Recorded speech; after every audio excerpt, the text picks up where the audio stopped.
जय हिंद दोस्तों।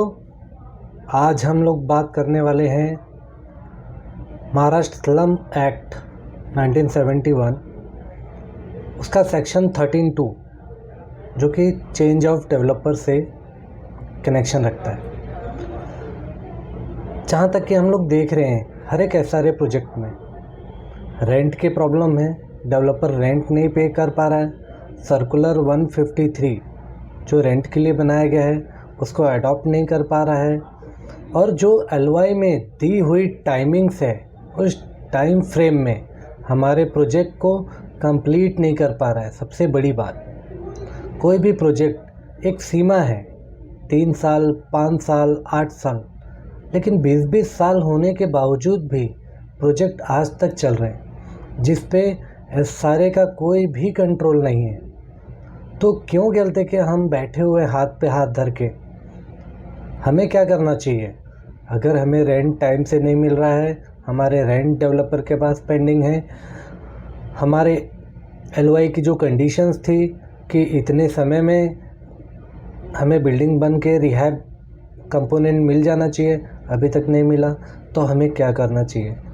तो सबसे बड़ा ऑप्शन हमारे पास ये है कि हम चेंज ऑफ डेवलपर पे जा सकते हैं, जो कि महाराष्ट्र स्लम एरियाज एक्ट 1971 के सेक्शन 13(2) के अंडर हमें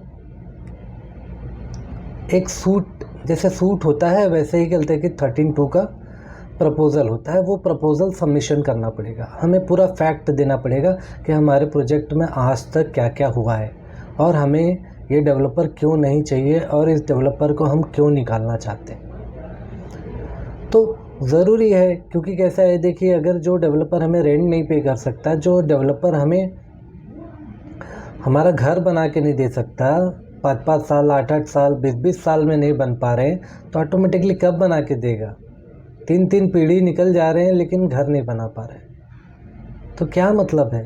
तो देखिए, सेक्शन 13(2) का इस्तेमाल, क्योंकि कैसा है, सोसाइटीज़ को नहीं मालूम है, लोगों को नहीं मालूम है, टेनेंट्स को नहीं मालूम है कि सेक्शन 13(2) होता क्या है।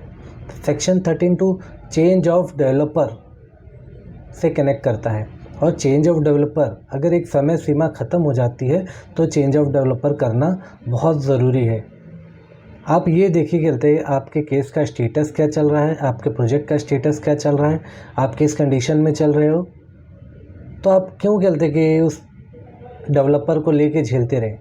और जब भी कहते कि आपका जब प्रपोज़ल कहते हैं कि 13(2) के लिए बनाते हैं, आपका CO के पास जमा होता है SRA अथॉरिटी में, तो जब भी आपकी हियरिंग लगती है उस पर, ठीक है, थोड़ा समय लगता है, 2-3 महीना हियरिंग लगने में समय लगता है, लेकिन जब भी आपकी हियरिंग लगती है तो बाकायदा आप लोग वहाँ पे जो बातें CO साहब के सामने रखते हैं, वो जो बातें आप वर्बली रखते हैं वो रिटर्न में भी होनी चाहिए कि हमें क्यों नहीं चाहिए डेवलपर से हमें क्या अंडरटेकिंग चाहिए, डेवलपर से हम क्यों असंतुष्ट हैं।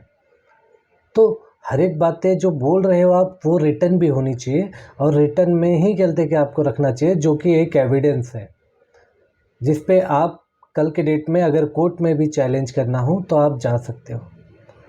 तो जब 13(2) में आप चल रहे हो हियरिंग में, तो किसी भी मुद्दे पे, अगर रेंट का मुद्दा है, आपका प्रोजेक्ट कंप्लीट नहीं हो रहा है, कंप्लीट नहीं कर पा रहा है डेवलपर, तो ऑटोमेटिकली उस चीज़ की अंडरटेकिंग होनी चाहिए, और उस अंडरटेकिंग में अगर यदि कहते कि वो कंप्लीट नहीं कर पाता है तो उस अंडरटेकिंग में होना चाहिए कि भाई कहते हैं मैं कोई फर्दर क्लेम नहीं करूँगा, और NOC जो भी सोसाइटी है उसको NOC दे दूंगा without incurring any expenses of the project. तो देखिए कैसा है, 13(2) को प्रपोज़ल जब आप रखते हैं, ठीक है, एक डीप कहते हैं कि प्रपोज़ल पूरा स्टोरी बनानी पड़ती है, जैसा कि कोर्ट में हम केस डालते हैं, एक सूट डालते हैं, वैसे ही ये 13(2) का प्रपोज़ल बनाने पड़ते हैं। तो हमें सब कुछ ब्रीफ में देना पड़ता है, और क्यों निकालना चाहते हैं वो देना पड़ता है, जिसमें SRA अथॉरिटी सामने वाले बिल्डर को अपॉर्चुनिटी देगी कि हियरिंग लगाएगी, और उस पर जॉइंट हियरिंग होगी आप लोगों की। उस हियरिंग में 1 हियरिंग होगी, 2 हियरिंग होगी, 3 हियरिंग होगी। अगर कहते कि उससे सेटिस्फाई नहीं पाया गया तो डेवलपर को निकाल दिया जाएगा विद फर्दर कॉस्ट, जो भी एक्सपेंसेस उससे इनकर्ड हुए हैं आज तक, ठीक है। तो ज़रूरी ये है कि हम हाथ पे हाथ धरे क्यों बैठे हैं, 5 साल 10 साल 20 साल का इंतज़ार क्यों कर रहे हैं। मेरे पास बहुत सारे प्रोजेक्ट्स आते हैं, ठीक है, मैं उनको बोलता हूँ 13(2) में, और सोसाइटी वाले भी जाते हैं, दे एग्री कि हमें 13(2) में जाना चाहिए। लेकिन कुछ टेनेंट्स हैं, कुछ सोसाइटीज़ हैं, वो डरते रहते हैं, अरे डेवलपर के अगेंस्ट क्यों जाएं, हम क्यों 13(2)। लेकिन देखिए कैसा है, डेवलपमेंट आपको चाहिए तो 13(2) में जाना ही पड़ेगा। आपको अगर अपनी राइट्स चाहिए, राइट्स रखनी है सीओ के सामने, तो आपको 13(2) में जाना पड़ेगा। देखिए जब तक आप 13(2) में नहीं जाएंगे तब तक आपको ये नहीं मालूम पड़ने वाला है कि आपका प्रोजेक्ट कब कंप्लीट हो रहा है, आपके रेंट्स कब रिलीज़ होने वाले हैं, ठीक है, और कब कैसा है कि आपको एक्चुअल आपके एसआरए के थ्रू आपके राइट्स मिलने वाले हैं, जो कि on return on file CO साहब के सामने ही हियरिंग चलती है। उसमें आप अपनी सभी बातें रख सकते हैं, और जो बातें रखते हैं वो लिखित में भी दें। अगर सोसाइटी 13(2) में फ़ाइल करती है तो वेल एंड गुड, अगर सोसाइटी नहीं फ़ाइल करती है तो लोग कहते हैं कि टेनेंट्स के पास में कहते हैं कि अच्छा खासा बहुमत है, तो वो लोग भी फ़ाइल कर सकते हैं। और 13(2) अगर देखिए कैसा है, प्रॉब्लम कहते हैं कि आपके साथ में लोग नहीं आते हैं, तब पर भी 13(2) आप फाइल कर सकते हो, क्योंकि देखिए कैसा है, राइट्स आपको चाहिए, आपको अपनी बात रखना है कि मुझे क्यों नहीं चाहिए। अगर सब सेटिस्फाई हो गए तो कहते हैं कि आप सेटिस्फाई नहीं हुए तो आप जा सकते हो 13(2) के लिए अप्रोच कर सकते हो। कंसर्न अथॉरिटी आपका सुनेगी, जब फाइल पे सुनेगी तब कार्रवाई होगी। तो आप ये मत घबराइए, टेनेंट सोसाइटी के डेवलपर नहीं मिलेगा, कुछ नहीं होगा, कैसे डेवलपमेंट होगा। देखिए कैसा है, वो स्टेटस को देखा जाएगा कि भाई क्या करना है क्या नहीं करना है। आज आपकी बात नहीं हो पा रही डायरेक्टली डेवलपर से, तो वहाँ पे जॉइंट मीटिंग में बात होगी कि भाई आप क्या करना चाहते हो, आप कैसे देना चाहते हो, आप कितने समय में देना चाहते हो। तो ज़रूरी है कि आपके सामने वो बातें रखी जाए, आपको मालूम पड़े कि भाई हमें कब कहते हैं कि हमारा प्रोजेक्ट कंप्लीट हो जाएगा। 10 साल हो गया अभी तक कंप्लीट नहीं हुआ, तो अब कब हो जाएगा।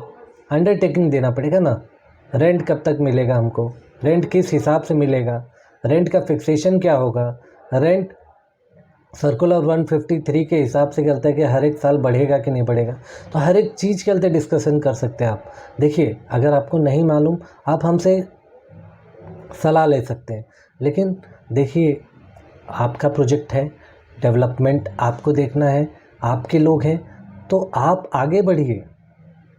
आप 13(2) कहते हैं, जो प्रोजेक्ट्स कहते हैं 5 साल से रखड़ रहे हैं, तो उनके लिए 13(2) फाइल कीजिए, उसमें देरी मत लगाइए, क्योंकि जब आप 13(2) फाइल करोगे तभी आपको एग्जैक्ट मालूम पड़ेगा कि आपका प्रोजेक्ट कब कंप्लीट होने वाला है, और वो भी क्लियर कहते हैं पेपर्स में मालूम पड़ेंगे। तो ज़रूरी है लोगों को जो भी प्रोजेक्ट्स हैं, जो भी पेंडिंग हैं, जो भी रुके हुए हैं, जिन पे काम नहीं हो रहे हैं, एलओआई लेके रखा है डेवलपर ने, काम नहीं कर रहा है, रेंट नहीं पे कर रहे, तो ऑटोमेटिकली चेंज ऑफ डेवलपर में जाइए, 13(2) का प्रोसेस कीजिए। और आपको मेरी सहायता लगती है, आप मुझसे संपर्क कर सकते हो, आप हमसे संपर्क कर सकते हो, हम आपको उस पर उचित से उचित सलाह देंगे कि आपको 13(2) प्रोसेस करना चाहिए या नहीं करना चाहिए, और क्या कंडीशंस में प्रोसेस करना चाहिए, और आपको क्या बातें रखनी चाहिए। और आपकी कोई भी एसआरए से समस्या हो, कोई भी A to Z समस्या हो, आप हमसे संपर्क कर सकते हैं, हमारे बोर्ड लाइन नंबर पे फ़ोन कर सकते हैं, आप हमारे ऑफिस विज़िट कर सकते हैं और हमसे आके मिल सकते हैं। हम आपको उचित से उचित ही सलाह देंगे। जहाँ तक कि लोगों का कॉल आता है, वो लोग हमेशा पूछते हैं सर आपका नाम, तो मैं बता दूं मेरा नाम ठाकुर मुकेश सिंह है, मैं एक्स कमांडो एनएसजी रिटायर्ड हूं, और मैं आप लोगों की सेवा में हमेशा लगा हुआ हूं। मैं चाहता हूं हर एक एसआरए के लोगों को उनका घर मिले, उनका भाड़ा मिले, और उनको जो सुविधाएं एसआरए के थ्रू मिलनी चाहिए थी वो मिले। आप लोग हमारे मिशन से जुड़ सकते हैं। हर एक सोसाइटी, एसआरए की जो भी सोसाइटीज़ हैं वो हमको अप्रोच कर सकती है। हर एक सोसाइटी से एक बंदा ऐसा हो जो अपने प्रोजेक्ट को कहते हैं पूरा बारीकी से जाने और प्रोजेक्ट को हैंडल कर पाए, वैसे बंदे की हमें ज़रूरत है। इससे हमें ये मॉनिटर कर पाएंगे कि हर एक सोसाइटी का काम कैसे हो रहा है। देखिए, मिशन मेरा है लेकिन काम आपको करना है। मैं आपको सलाह दे सकता हूँ, मैं आपको गाइडेंस कर सकता हूँ, लेकिन आपके लोगों को ही उस पे काम करना पड़ेगा। तो आपको अगर हमारे मिशन से, एसआरए के मिशन से जुड़ना है, तब पर भी आप हमसे संपर्क कर सकते हैं। हम हर एक प्रोजेक्ट को मॉनिटर करना चाहते हैं और हर एक प्रोजेक्ट को उस लेवल पे ले जाना चाहते हैं जहाँ पे लोगों को कोई तकलीफ़ ना हो, टेनेंट को कोई तकलीफ़ ना हो और आपका प्रोजेक्ट बहुत ही स्मूथली रन करता रहे विदाउट एनी डाउट। कहीं पे भी आपको जाने की ज़रूरत ना पड़े। आप एक जगह से करते कि आपका ऑपरेशन चले, आपका प्रोजेक्ट एक जगह से ऑपरेट हो, आपके ही लोग ऑपरेट करें और एकदम स्मूथली रनिंग प्रोजेक्ट तैयार हो जाए लोगों को बिना तकलीफ़ दिए। तो आप आज जान गए होंगे एसआरए में 13(2) चेंज ऑफ डेवलपर करना क्यों ज़रूरी है। अगर आपको अपनी राइट्स के लिए लड़ना है तो आपको 13(2) के प्रोसेस में जाना है। और जाना क्यों है? आज यदि आपका प्रोजेक्ट 3 साल, 5 साल, 10 साल से ऊपर हो गया है और आपका प्रोजेक्ट कंप्लीट नहीं हुआ तो आप 13(2) में जाइए और अपने राइट्स के लिए अपनी बात रखिए कि हम चेंज ऑफ डेवलपर क्यों चाहते हैं। तब तो आपको मालूम पड़ेगा, तब तो आपको राइट्स समझ में आएगी आपकी। तो ऐसे ही बहुत सारे एसआरए के बहुत सारे विषयों पे हम आपको अवगत कराते रहेंगे। आप हमारे चैनल से जुड़े रहें, हमारे चैनल को सब्सक्राइब करके रखें, शेयर करें लोगों तक। और जो भी सलाह एसआरए पे आप चाहते हो आप हमसे संपर्क कर सकते हो। आप हमेशा आमंत्रित हो, हम आपकी सेवा में लगे रहेंगे। आज के लिए बस इतना ही। आज हमने आपको 13(2) चेंज ऑफ डेवलपर के बारे में बताया। आगे ऐसे ही आपको एसआरए के अलग अलग टॉपिक्स पे अवगत कराते रहेंगे। चलिए आज के लिए अलविदा। जय हिंद, जय भारत।